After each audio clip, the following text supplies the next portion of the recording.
You don't see Grandma's car coming? So what are we about to do, Harper? Wash the car. Wash the car. Why do we got the fenders and everything on the car? Did we fix it?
All right, what is up? As you can tell, we have a little room in the garage. I'm walking around where the car should be at, but the car is not here. So I'm gonna flip the camera around and show y'all where we were at, because we have made great progress. Check it out. All right, so she is all together, as you just seen, and man, she's looking good, dude. Huge shout out to Uncle Mike for the help that he has given on this front suspension. Basically, we got everything done. We got everything figured out, everything together. I'm going to take you along on that journey here in a second and show you what we did up to this point. But no, we did not go struts. No, we did not put a K-member in the car. You might be able to see some things that are a little bit different. But the car is out on the ground. It runs and drives on its own. You can stand on the front and it lays down and then it comes right back up like it's supposed to. You can take the front and you can bounce your full weight on it and she comes right back up like she's supposed to. Now we need to still do the alignment and the, let's see here, caster, camber, bump steer. We got to do everything because this car is not set up yet at all. However, we do have a functioning suspension that doesn't collapse, it doesn't bottom out. It works as it was originally intended to, and I'm going to take y'all along to show you what we changed on this car. Let's go. All right, so this is kind of what I'm thinking. Should have it. I can't really get the camera back there, but I've got enough on the front. That's a ball joint full separation. The ball joint pushes out away from the shock, and that's the shock almost at 90. I can actually pull it out some probably. And then it would be hanging down. It would actually be mounted down below the, the control arm. So we'd have to build some brackets and hang down. But I think that's pretty much how it would be. It would need to be about right there, and then the bottom would just have to be what the bottom's gonna be. So we have to build something for the bottom. Probably need to build the upper mounts first from and go from there. All right, so I've already checked it both ways, extended and collapsed. Pretty sure I can get it. Got the shock zip tied up so that I've got my 1 inch of shaft showing, and we're just hanging out the bottom just a little bit so we get a tab on there. We've mocked up this bolt, or just tacked it over to here so we could float this thing up in midair. I set this with the spring on it. Should have picked up the camera, but I didn't record it. But I did have the coil spring on it to check the clearance back here. As you can see, we're way good because, of course, the coil spring is just a touch bigger than this adjuster. And looking straight down that, we're extremely good with room. And then we're also good on the front, on the ball joint. It gets closer at full extension. That's when it pulls in. The ball joint pulls in towards the coil spring. But I think that's gonna work. So now all I got to do is figure out how I want to mount this upper shock. Now our ground height is back where it's supposed to be, and the car's laid out back like it should. And I bet our lower control arms are not parallel. Let's see here to the ground. No, they are running uphill just a little towards the outside, which is fine. So actually parallel's a little too high. This is where we have to be at ride height. Like I can't handle anything but that. Here is what we're looking at. I've took the springs out, shocks out, and eliminated all that. Set the car pretty much at ride height. I mean, it could go a touch lower possibly, but at this height, we are really close to the fender. Not super close, but we're close, as you can see. Can't fit 2 fingers in there. 1 finger won't even go in. All right, so that's pretty much how low the car needs to be. It's right there. That's where it needs to be at. That's sitting on the jack all the way bottomed out. With it that low, here's what the upper A-arm looks like. All right. Okay. So if you see now, this is what I mean by the springs weren't an issue at all. If you squish, if you have your 1-inch shaft and you come down for wheelie, if it gets back to this, we are right there at camming over. So if you go back into other video, remember how we went over this hole to this ball joint relation?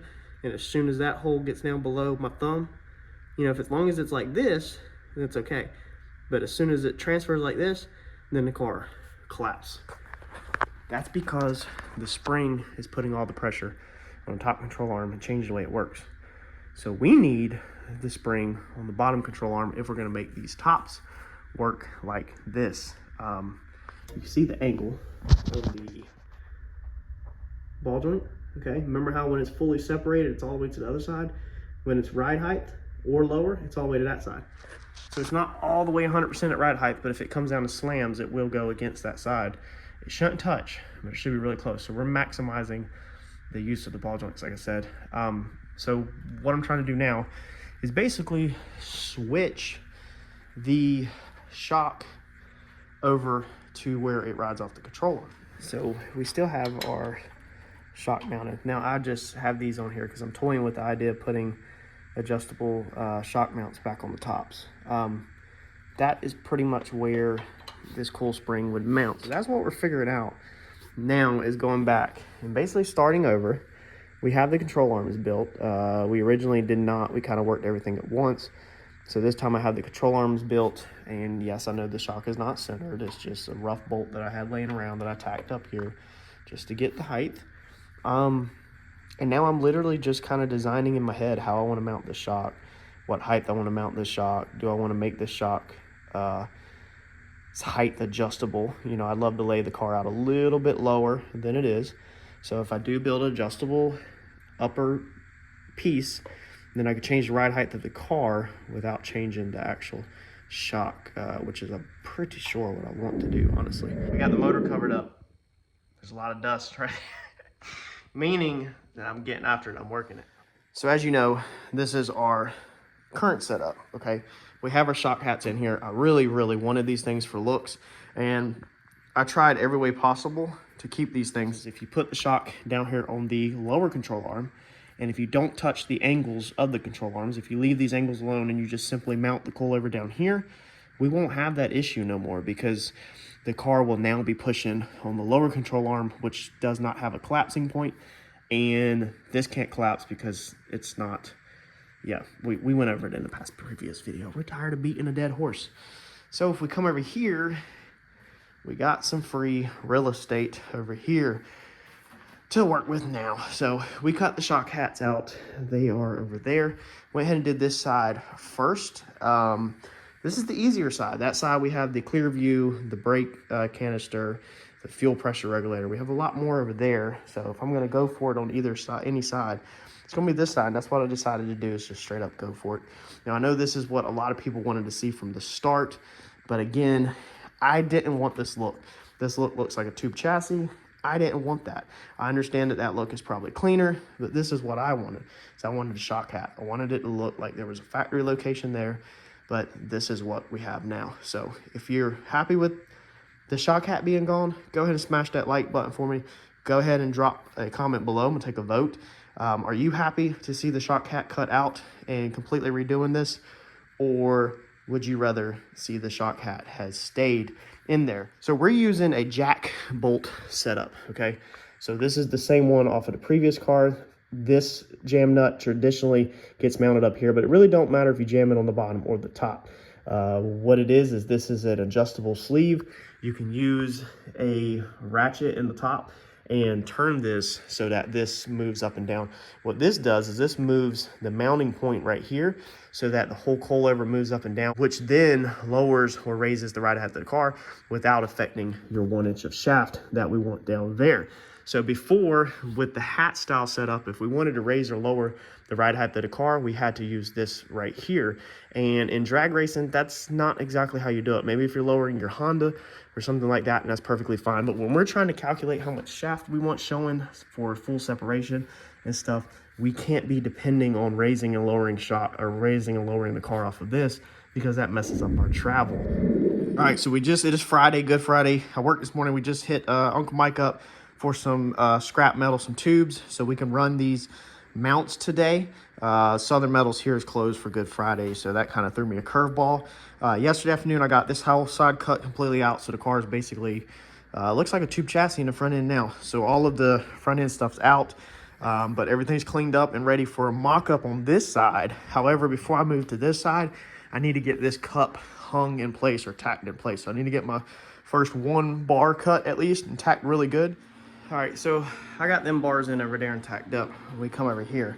Now I've spent about an hour over here and I don't even have the shock hung yet. The reason why is when you're working alone like this, the hardest part sometimes is going from that side to this side. Normally when I start, at least on that side, I can kind of wing it and put it anywhere I want, whatever works, and I attach it off of something, but then duplicating it, that's where it runs into the problem for me. Because as you know, I didn't build this car on a jig or a chassis table or anything. So these bars, left to right, are not identical. They're close. They're really close. Remember, I welded a bolt to hang the shock, and I just guessed at it, like, you know, and then I built everything kind of around it. But now I want to duplicate it. So I literally had to stop. And I tried my best not to have to stop and build a jig, but I literally had to build a jig or a fixture out of some scrap metal with a bolt and a bar that comes up that hangs this shock at 20.5 inches to the bolt center line. All right, so where are we at? It is Friday afternoon, 6 o'clock. I took like an hour break, dinner, and decided to come back here basically to make my guideline that I set myself, which is I want this thing in the driveway Sunday morning, basically, idling and washing it. So I have progress I need to make. I got a couple more welds. I stopped earlier because I knew I was chancing it, playing with fire, basically welding all of that stuff up with these in there. We did have an issue when I very first started YouTube. If you go back and watch my very first, like one of my very first videos, we were welding this up and one got stuck in there, cross-threaded. I had to cut the cups all the way out and completely redo them. It was absolutely terrible. So I was praying that didn't happen. That side over there come out really smooth. I kept flushing it with brake cleaner and make sure the threads are clean, and it come out. This one we fought with. It had a little bit of heat still in it though, so I don't know if that was contributing to it. I forget if aluminum expands bigger than steel or which one expands first. Basically, if you got everything up to equal operating temperature, if you got everything up to equal temperature, scalding hot from welding, then is the steel going to cool faster or is the aluminum going to cool faster? If the steel cools faster and aluminum is swole up in there, then obviously that makes sense why it would harder to come out. But between flushing it with brake fluid and WD-40, like a lot of it, and turning it out slow, making sure I didn't feel too much resistance. It was tight, it was hard, but it was going. I was able to get it out perfectly fine. Didn't damage the threads, didn't gnarl the threads up or nothing like that. All the threads look good, and I do have a tap. Just a little bit of stuff missing right there. I have a tap for this size. I've had these things for a long time. So we're going to go ahead and run a tap through it. I got a little bit more to weld. I think it turned out pretty good. You know, I'm happy with it. Not bad at all. All right, so we got this tapped. I want to go ahead and put the importance on, if you're going to do anything like this, if you're going to use jack bolt sleeves, if you're going to do the ball joints like we did, you need to go ahead, if you're pricing it, you need to go ahead and budget buying a tap. You need to go ahead and order it, because both times that I have done these jack bolts, I've had to chase the threads. We didn't mess up the threads, we chased the threads. There's a difference. It's cleaning the threads out afterwards of all the trash. What you'll do is you'll be getting, and I bought this one local, I actually didn't even order it, and I sprayed this off with brake clean. See here, there was a little bit on there, like that right there. You'll get that kind of crap that you're basically getting out of the threads. Put a towel down just so that we can see what it catches. But there's kind of like what flushes out of this thing when you're chasing it. And I use a mix of WD-40 and brake parts cleaner to flush. Brake parts cleaner will flush the stuff out. WD-40 will lubricate it. This one over here is the one that was a lot harder to get apart. That one was a lot cleaner. So look at this. There is the type of stuff that come out of this one. And if I grab it, okay, there it is. All right, so this is, even though that jack bolt literally threaded out of there when I was done welding this, it did thread out of there with some persuasion and it did not damage the threads. That's what I cleaned out of the threads after it has cooled and I ate dinner and everything and I come back. So if you're going to do anything about this, please, please, please do me a favor.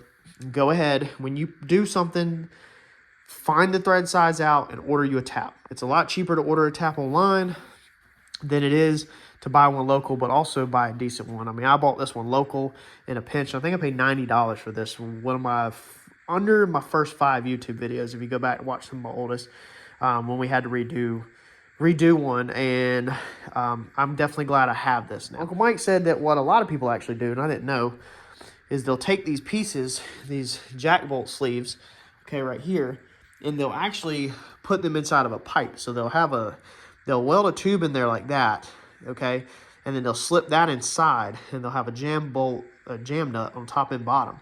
And basically that sleeve acts as also like a nut, and it is inside of another sleeve, and this sleeve actually never gets welded. That's what a lot of people do, he said, to avoid if you damage the threads and if you need to replace it or something like that, so that you're not having to cut it out. Because the way that I've always done these, the 4 times or 3 times that I have used these on this car, I have welded them into the car. And if the threads mess up on this and you can't tap it, this is where I need to weld. You're going to have to cut this thing out and completely re-weld another one in there. So I wish I would have known that, because I might have done it that way. But as long as I'm careful with this, and as long as I keep my threads clean, every time it comes apart, I will chase my threads, flush them, and make sure they're nice and clean. And then when I put them back together, instead of anti-seize, I've heard some people on the fence about it. They'll complain about it. I use wheel bearing grease, so just straight up wheel bearing grease. And I just put wheel bearing grease all over the threads so that this thing is smooth as butter. I mean, dude, this thing is freaking butter. But, all right, Saturday morning, this is where we are at. Bet y'all didn't expect that. Fully painted, so everything is back fully painted out and done. Shocks are back on it for a mock-up of the lower. Like I said, I'd already mocked it up, but now we need to know precisely where we're going to weld these plates. So shout out to Brandon again for cutting these upper plates that he cut, if you recall in the previous video. For the old setup, we're going to reuse them because they are freaking perfect. We're going to basically mount them like that. Let me see if I can flip this camera down here. Okay, so we're going to basically mount them, weld them to the bottom, and then Mike will come around the back side with some kind of brace or bar, you know, and then that way this is fast. Like, our tabs are done. All we have to do is physically attach that round piece to that and put a crossbar across the other side to brace it, and the mount's done and it looks professional. Brandon did an amazing job on fabbing that piece up. Yeah, it's got some holes in it, but that's not the end of the world. So yeah, this is not where ride height is. I've literally, the nice thing about this is instead of having to compress the spring or anything, I can move my shock up high so that I can let it free hang exactly precise on the bottom to mark the bottom. And then when we go to actually assemble it, we'll move the jack bolt down. We'll set that right. That should set our 1-inch shaft right. And hopefully when it sits on the ground, everything should be right.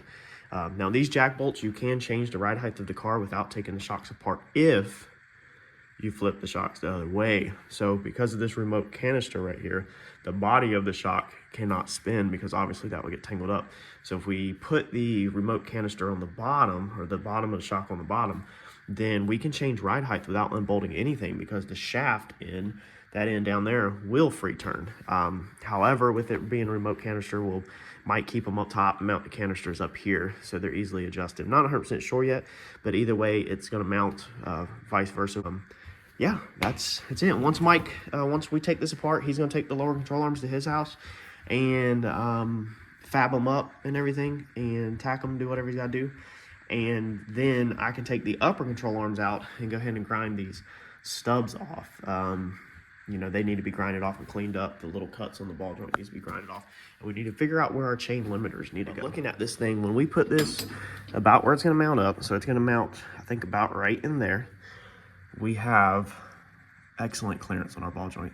And when the suspension comes up, the ball joint moves farther away from the frame until it gets to a certain point, and when it goes a little bit past, it pulls back in. But the ball joint never pulls in more on the top or the bottom. Maybe the bottom actually might pull in a little bit more. But if you remember, this wheel kind of goes straight up and down, meaning the spindle line and the ball joint line pretty much move, you know, straight up and down. So we don't have too much to worry about in and out wise, too much movement. It's under an inch. I think the upper ball joint moves in and out total, but the wheel basically stays straight.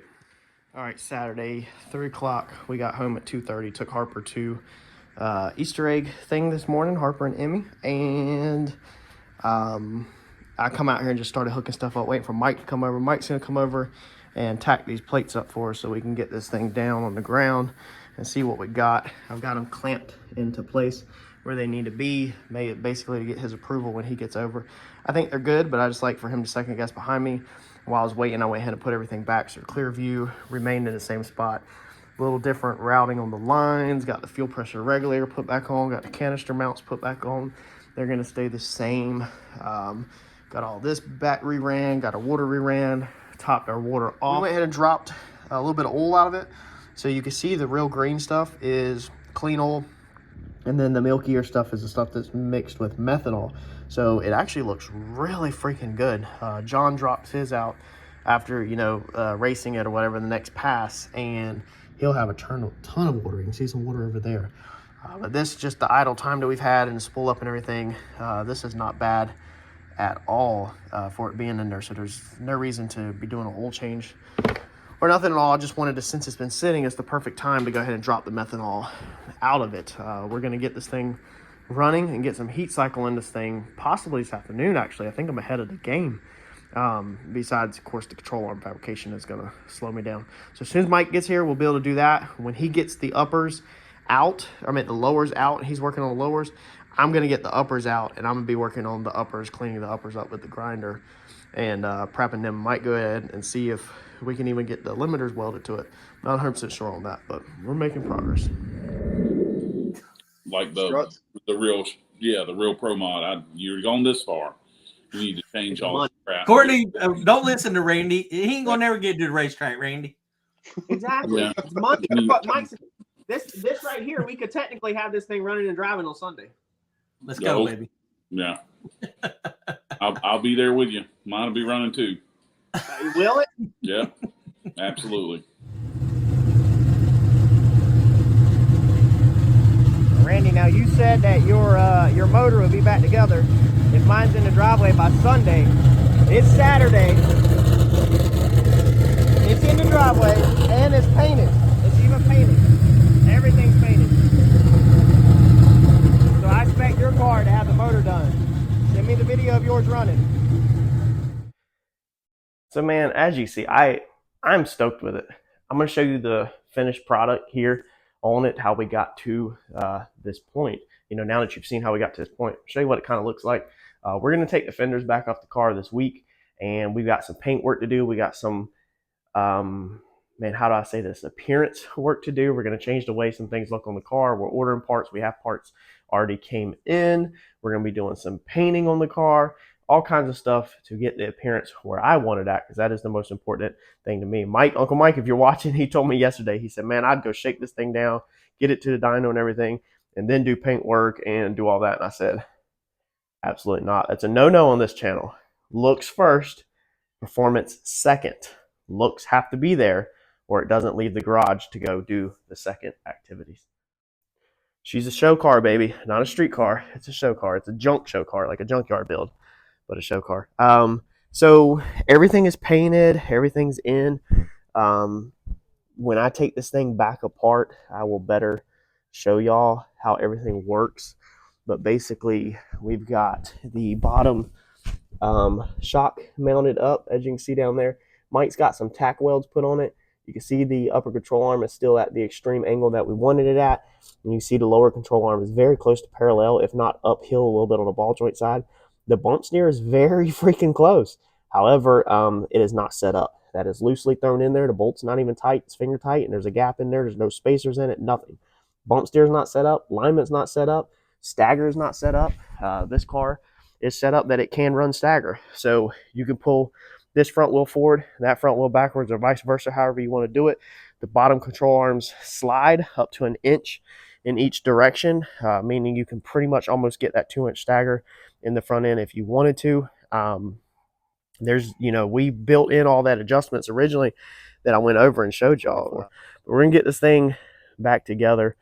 We got some wet sanding to do, buffing to do, painting to do, appearances to change the way it looks, all kinds of stuff. So y'all definitely stay tuned so you can see everything, how this thing turned out. And we're gonna get this thing hopefully now finally to the dyno and make some passes in this thing, get this thing to the racetrack. Hopefully here very, very soon. But dude, she's looking sweet. And we got her low. She is low, baby, low. It's low that cross member. We have a hard time getting the jack underneath the front cross member. But she's down. I like it. I would love to have it lower. However, it's not a chassis car. It's wasn't built like that, unfortunately. And that's kind of something that you have to build in it from the start if you're going to build a car super low. But I can go lower in the front. The rear we're pretty much tapped out at.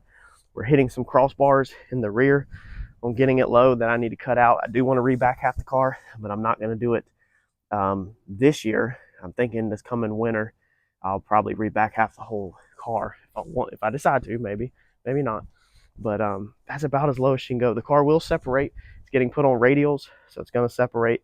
And then when it gets put back on slicks, it will also separate on the way that we have this car set up. So just because the rear, how low it is, it can't squat in the rear. So it don't matter if you're running no prep or radial, this car has to separate, which is kind of nice because it's not like we're back and forth between separation and squat and all that. To run radials this year, we're just going to get some seat time in and learn to drive the car, learn to do the tree better, learn our reaction times and all that stuff. And we'll strap the front end down. But we had to go ahead and build all this no prep stuff so that when it's time to go no prep, we have all the long travel and we have all the suspension and the travel that we want in the car. And that's the reason why we spent so much time building in exactly what we wanted and how we wanted this car to be. But she's low. Y'all let me know in the comments what you think. I'm happy with it. I'm stoked with how it turned out. I'm ready to get this thing all together, all the paint work done, and everything together like it's supposed to be. Smash that like button for me. Stay tuned, man, because we're going to pull this thing back in the garage, and you're really about to see how good this thing's going to look when it's fully together. Thanks, y'all.